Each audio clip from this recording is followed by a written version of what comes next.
가뭄의 생수처럼 우리의 찬양대의 찬양은 우리의 영혼을 적셔주는 은혜의 생수 아닌가 생각합니다. 은혜의 찬양 감사합니다.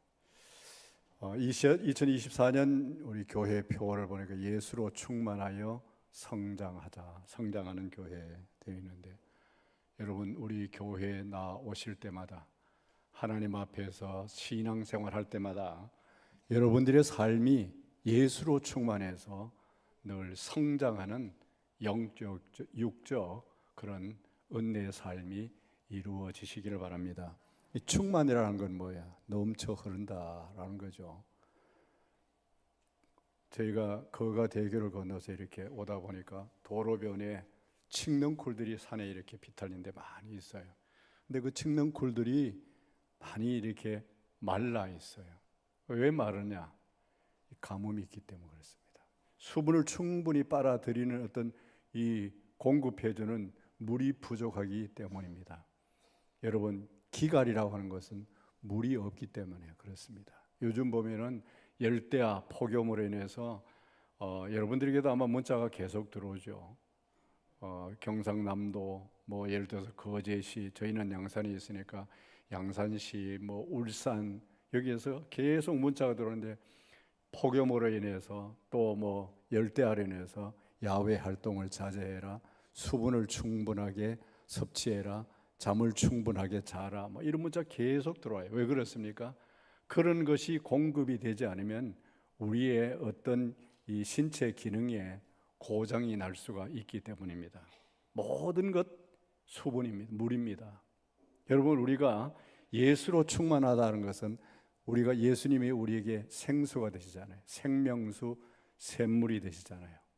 예수로 충만하게 되면은 늘 우리는 영적으로도 늘 항상 충만하게 되어주고, 육적으로도 충만하게 되어주고, 아름다운 신앙생활의 행복한 그리스도인의 모습으로 빛과 소금이 되는 줄로 믿습니다. 담임 목사님 부부 휴가가 아마 폭염 열대야로 인해서 휴가가 아니라 정말 힘든 그런 기간이 아닌가 생각합니다. 여러분 건강을 위해서, 담임 목사님 위해서 기도 많이 해주시기 바랍니다. 이 바다의 대왕인 이 고래가 큰 사고를 당해서 출혈이 심했습니다. 피를 많이 흘려서 이 고래가 죽게 되었어요.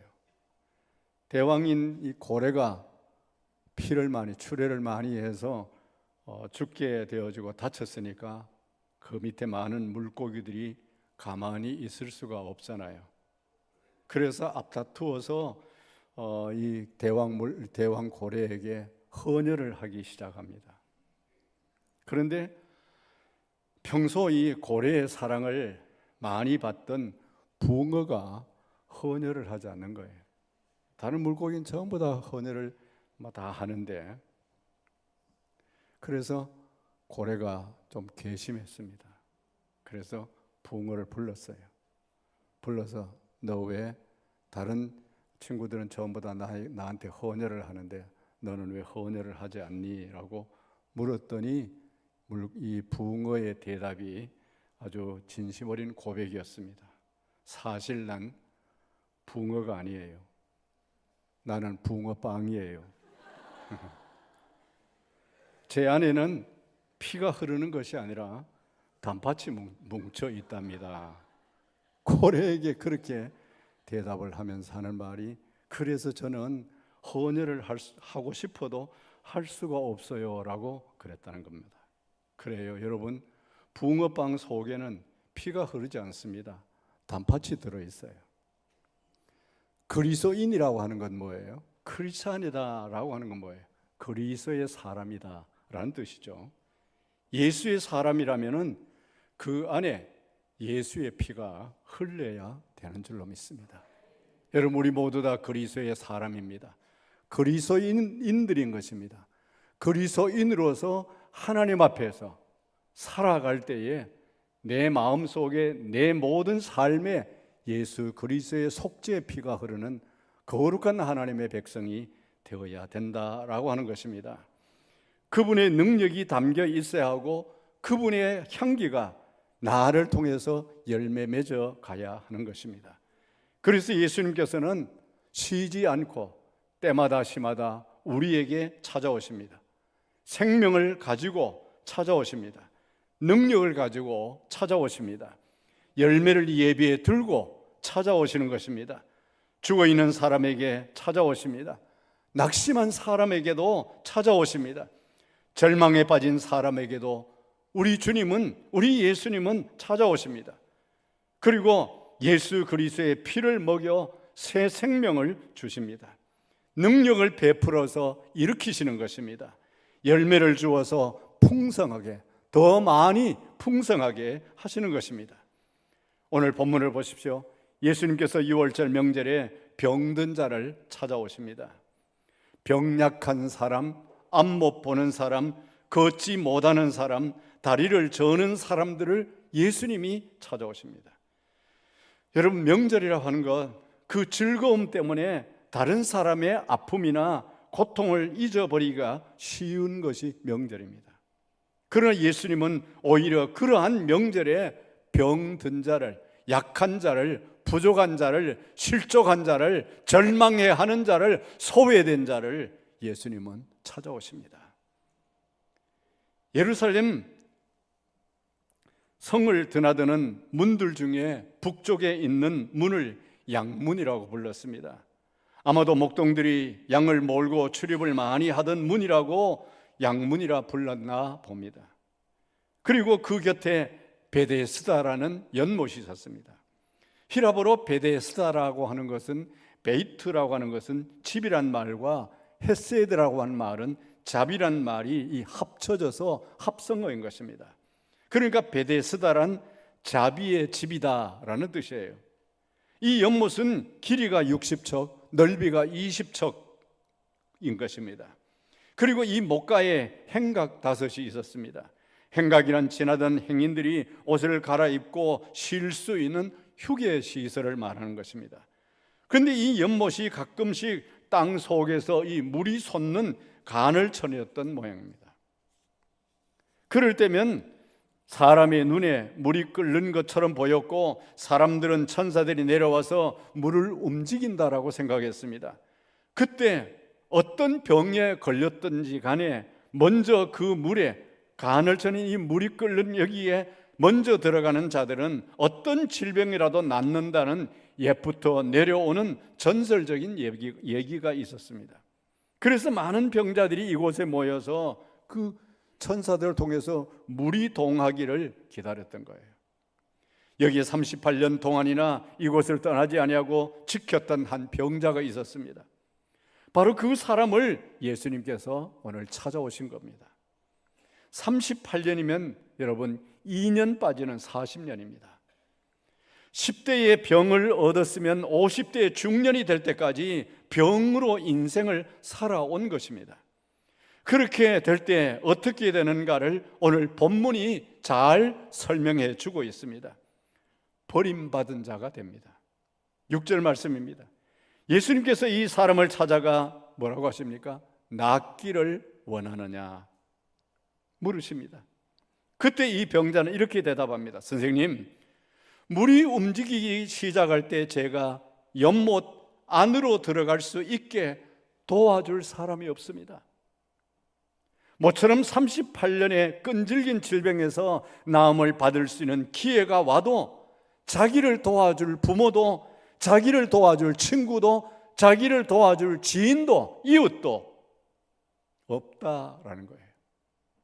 한마디로 버림받은 자라는 거예요. 소외된 자라는 것입니다. 그리고 베데스다는 이름이 자비의 집입니다. 자비의 집이라는 것은 약한 사람이 보호받고, 아픈 사람이 보살핌을 받고, 못난 사람이 대우를 받는 그런 곳이 자비의 집입니다.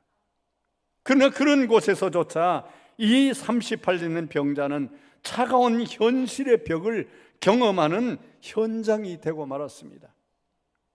버림받아 혼자일 뿐 아니라 어디서든 차갑게 냉대받는, 이제는 그야말로 죽을 일밖에는 남은 일이 없는 그런 존재가 되어져 버린 것입니다.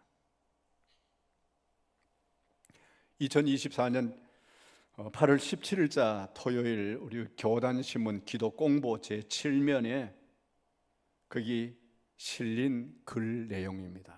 큰 제목이 무엇이냐면은 우리나라에 자립 준비를 하고 있는 청년 46%가 죽고 싶다라는 그런 통계가 나왔다는 거예요. 심각한 문제입니다. 여러분, 젊음, 청년 그러면 뭐예요?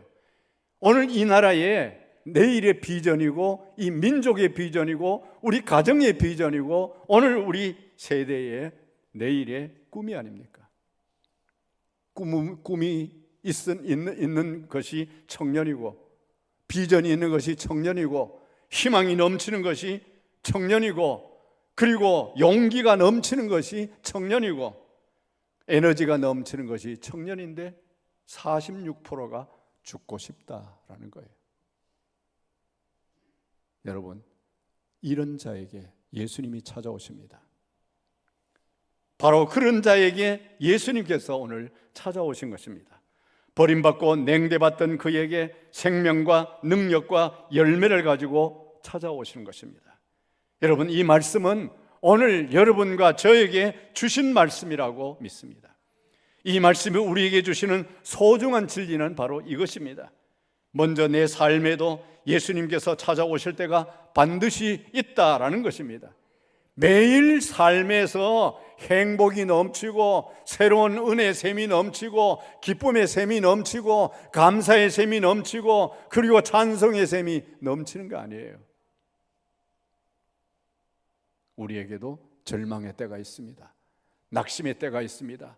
좌절의 때가 있습니다. 질병으로 고통하는 때가 있다라는 거예요. 그런데 그런 때에 반드시 예수님은 나에게, 우리에게 찾아오십니다.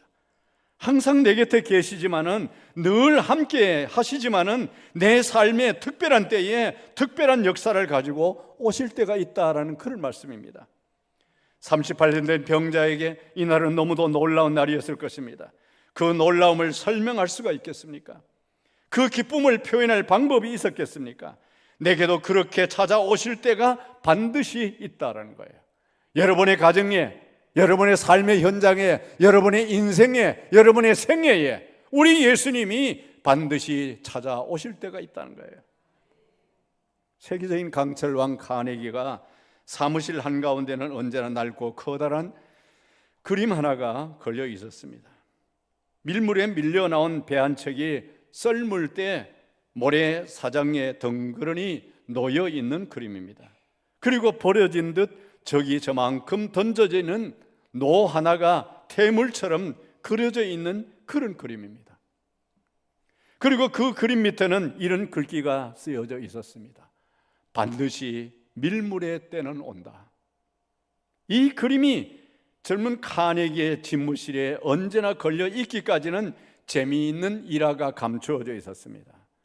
소년 시절 카네기는 세일즈맨으로 이 집 저 집 방문해서 물건을 팔고 있었습니다. 그러던 어느 날 어느 할아버지 집에 들어갔을 때 거실에 이 그림이 걸려 있었습니다. 세일즈맨이 여러분 쉽습니까? 또 인생의 초년병인 어린 시절에 몇 푼 안 남는 외판원을 하는데 얼마나 어려운 일이 많았겠습니까? 그 고달픈 생활 속에서 그 그림과 한마디의 교훈은 이 어린 카네기의 가슴에서 솟는 샘처럼 카네기의 힘겨운 가슴을 파고들었던 것입니다. 그래서 카네기는 그 그림을 갖기로 마음을 먹고 부탁을 합니다. 할아버지, 저 그림 제가 가지면 안 될까요? 안 된다. 할아버지, 그냥 주실 수가 없으시다면 저 그림을 적당한 가격에 제게 팔면 안 되실까요? 안 된다. 할아버지, 제가 드릴 수 있는 돈이 적다고 생각하셔서 그러시다면 제가 돈을 많이 벌어서 할아버지에게 돈을 많이 드리면 저 그림 제게 주시지 않으시겠어요? 그렇게 간절히 부탁을 하는데도 할아버지의 대답은 여전히 NO 하고 있었습니다. 그래서 카네기가 그 이유를 물었습니다. 왜 안 된다는 것이죠? 저 그림은 그림이라기보다는 내 오랜 친구처럼 오랫동안 내 방에 걸려 있었기 때문이란다. 그럼 할아버지, 저 그림을 어떻게 제가 가질 수 있을까요? 내가 죽거들랑 가져가려무나. 그래서 카네기는 그 할아버지에게 약속 증서를, 할아버지가 돌아가시면 저에게 준다라는 약속 증서를 주십시오. 그래서 그 약속 증서를 받았습니다. 그리고 그 약속 증서를 들고 할아버지가 돌아가시기를 기다렸습니다. 오랜 시간이 지나 할아버지가 돌아가신 후에 그 약속 증서를 내고 그림을 가져다가 카네기 자기 방에 걸어 놓았다라는 거예요. 그가 세계적인 재벌이 되기까지 어려운 일이 얼마나 많았겠습니까? 절망적인 고비를 얼마나 많이 겪었겠습니까? 그때마다 카네기는 자기 자신의 집무실에 걸려있는 그림을 보면서 이렇게 되뇌인 것입니다. 반드시 밀물의 때는 온다. 그리고 세계적인 재벌로 성공한 후에도 늘 그 그림과 거기 쓰여져 있는 글귀를 바라보고 그것을 자기 인생의 좌우명을 삼았다라는 것입니다. 밀물의 때는 반드시 온다. 여러분, 그렇습니다. 예수님께서도 우리를 반드시, 여러분과 저에게 반드시 찾아오십니다.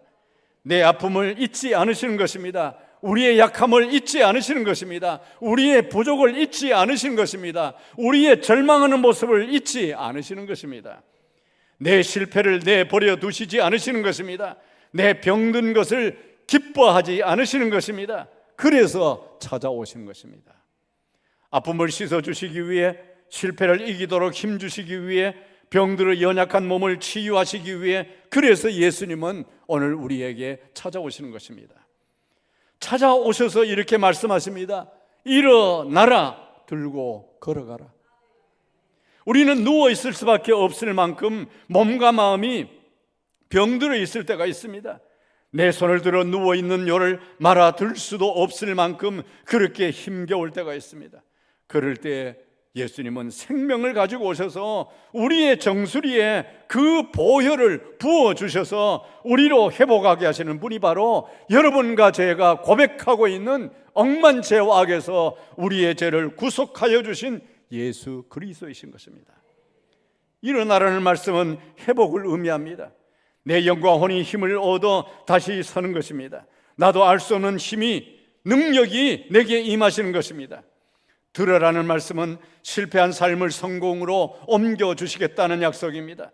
나 스스로조차도 건사할 수 없을 정도로 지쳐버린 나를 할 수 있도록 내 손에, 내 팔에 힘을 주시는 것입니다. 걸어가라는 말씀은 비전을 약속하시는 말씀입니다. 어디로 가야 할지 자신도 없고 능력도 없고, 그리고 내가 어떤 그런 힘, 에너지도 다 소진되어 없는, 그야말로 젊은이들이 죽고 싶다라는 말처럼 그런 현장에 있을 때에 나를 가야 할 곳으로 인도해 주시겠다라는 우리 예수님의 약속인 것입니다. 시편 119편 105절에 주의 말씀은 내 발의 등이요 내 길의 빛이니이다. 예수님은 여러분과 저의 인생길에, 삶의 현장에 빛이 되어주시고 등이 되어주시는 분이신 것입니다. 그러면 예수님을 통해서 어둠의 권세가 물러가고, 절망의 권세가 물러가고, 약함의 권세가 물러가고, 질병의 권세가 예수님의 이름으로 물러가는 것입니다. 두 번째로는 예수님의 사랑이 모든 것을 가능케 하는 힘이라는 것을 기억해야만 합니다. 빌립보서 4장 13절에 내게 능력 주시는 자 안에서 내가 모든 것을 할 수 있느니라. 여러분, 내가 무엇을 할 수 있는 것이 아니라 내게 주님이 능력을 주시면 나는 예수님의 이름으로 할 수 있다는 거예요. 이 병자가 38년 동안 투병 생활을 해오는 동안 일어나라고 말해 주었던 사람은 한두 사람이 아닐 것입니다. 그의 부모는 늘 그 불쌍한 아들에게, 자식에게 일어나라고 힘을 내라고 말해 주었을 것입니다. 아는 사람들은 병에서 나올 수 있는 이런저런 방법을 알려주면서 자네 일어나게, 빨리 일어나게 말해 주었을 것입니다. 어떤 이는 용한 의원을 소개해 주면서 자네 꼭 일어나서 힘내게 라고 격려했을 것입니다. 그러나 이 38년 된 병자는 일어나지를 못했습니다. 친구가, 부모가, 지인이, 용한 의원이 일어나라고 하지만은 일어나지 못하고 있는 거예요. 일어나라고 말해 주었는데 일어날 수가 없었습니다. 힘을 내라고 격려해 주었는데 힘이 나지를 않는 것입니다. 그래서 예수님께서 낫기를 원하느냐고 물으셨을 때 이 38년 된 병자는 선뜻 예수님께 대답을 할 수가 없었습니다. 낫기를 원하느냐라고 하는 것은 너무나 당연한 사실이고, 그런 이야기를 너무나 많이 들어서 이 사람 예수 그리스도의 말에 큰 기대를 걸지 않고 있었습니다. 내 부모가 예수님이 하신 말씀, 그런 말씀을 하셨고, 내 친구가, 내 지인이, 내 이웃이 나를 향해서 말해 주었던 용한 의원이 그런 말을 했기 때문입니다. 그래서 넋두리처럼 예수님께 말하는 것입니다. 주여, 물이 동할 때에 나를 못에 넣어줄 사람이 없어 내가 가는 동안에 다른 사람이 먼저 내려가나이다 라고 본문 7절에 말씀합니다. 다시 말해서 불가능하다는 거예요. 다른 사람은 되는지 몰라도 저는 안 돼요.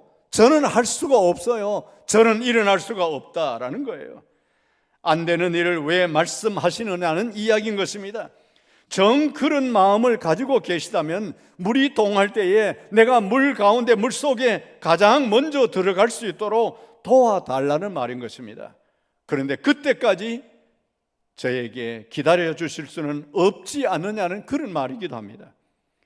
일어나라는 말에, 힘을 내라는 말에 실망의 실망을 거듭해서 이제는 그런 말을 들을 때 인사치레로 들릴 뿐 어떤 반응의 신용도 안 가는 그런 상태가 되어 있는 그에게 예수님께서 이렇게 말씀하시는 것입니다. 일어나 내 자리를 들고 걸어가라, 8절에 말씀하고 있습니다.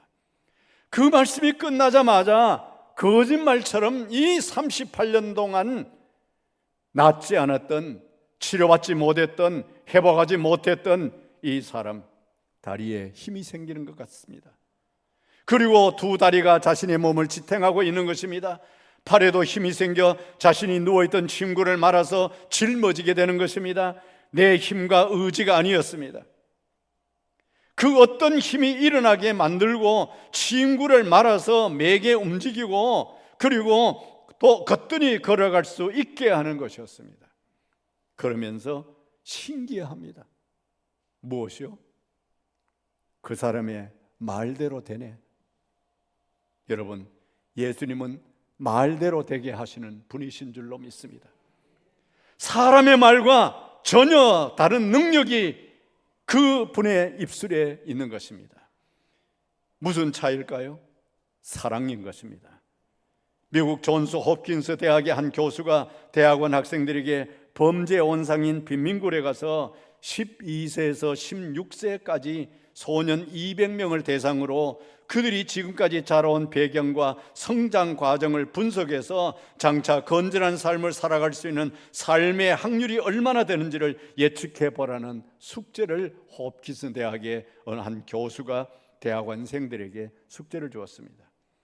대학원생들이 가서 그 아이들과 직접 대화하면서 분석한 실제적인 자료와 이와 유사한 여러 가지의 사례들을 종합하여 보고 결론을 내린 것은 어른이 되면 그 소년들의 90%가 교도소 생활을 할 것이라는 결론이었습니다. 그 후 25년이 지나서 그들을 다시 조사해 보았더니 200명 중에 180명의 신원을 확보할 수가 있었습니다. 그런데 놀랍게도 예상과 달리 그 중에 4명만 교도소에 들어갔을 뿐 나머지 모든 사람들은 정상적인 삶을 살아가고 있었던 것입니다. 너무도 충격적이라서 그 원인이 무엇인가를 물어보았더니 그들이 다 한 선생님 밑에서 청소년 시기를 보냈다라는 것을 알게 되었습니다. 그래서 그 선생님을 찾아가서 물었습니다. 어떻게 해서 페리나 같은 200여 명의 아이들을 훌륭하게 키웠습니까? 그 비결이 무엇입니까? 라고 물었더니 그가 대답하기를 제가 한 일은 아무것도 없습니다. 단지 그 소년들을 사랑했을 뿐이지요 라고 대답했다는 거예요. 여러분, 사심이 없는 사랑, 그것이 사람을 변화시키고 그 사람을 일으켜 세우고 비전 가운데 살아가게 하는 것입니다. 사심이 없는 사랑이란 자신을 희생하는 사랑인 것입니다. 이 선생님이 아이들을 위해 무엇을 어떻게 또 얼마만큼 희생했는지는 모르지만 그 선생님의 희생이 있었기에 그 사랑이 그 소년들에게 능력이 되었던 것입니다. 사심이 없는 희생적인 사랑은 능력 그 자체인 것입니다. 반드시 역사를 가져오는 것입니다. 하물며 여러분과 제가 신앙 고백하는 우리 주 예수님이시겠습니까? 예수님은 자신의 생명을 그대로 하나도 남김없이 아낌없이 물과 피를 다 쏟으시기까지 여러분과 저를 사랑하셨고 다 내어주셨습니다. 그 사랑은 우리에게 가장 큰 능력이 되는 것입니다. 은혜가 되는 것입니다. 축복이 되는 것입니다. 기적이 되는 것입니다. 그 사랑의 능력이 180명이 아니라 헤아릴 수 없을 만큼 많은 사람들을 일으키고 힘을 얻게 하고 비전을 이루어 살게 하시는 것입니다. 여러분, 이 사랑 안으로 우리가 들어와야 되는 줄로 믿습니다. 예수님의 이 사랑 안으로 들어갈 때 나는 그 사랑 안에서 행복을 느끼고 그 사랑 안에서 기쁨을 맛보고 그 사랑 안에서 참된 변화의 삶을 살게 되고 그 안에서 감사와 찬송이 나오게 되는 줄로 믿습니다. 예수님께서 나를 얼마만큼 사랑하시는가를 아는 것이 내 인생의 가장 큰 능력이고 에너지인 것입니다. 그 사랑 안으로 여러분과 제가 오늘 들어갈 수 있기를 바랍니다. 그 사랑을 온 존재로 느끼시기를 바랍니다. 그 사랑을 함께 호흡하시기를 바랍니다. 그럴 때 그 예수님의 말씀 그대로 내게 힘이 되어지고 내게 능력이 되고 내게 은혜가 되고 내게 축복이 되는 줄로 믿습니다. 삶의 질고를 지고 괴로워하며 영적 무기력에 늪에서 헤어나려고 몸부림치는 영혼들에게 38년 된 병자처럼 행련한 누군가가 구원의 손길을 뻗어줄까 고대하며 오늘도 지친 몸을 이 베데스다 연못가에 누이는 그리스도인들에게 예수님은 묻고 계십니다. 내가 낫고자 원하느냐? 이 질문은 어떤 의미에서 너무나 단순하고 자명한 것이어서 자칫하면 별로 중요하지 않은 것으로 여기고 쉽게 우리는 간과해 버릴 수가 있습니다.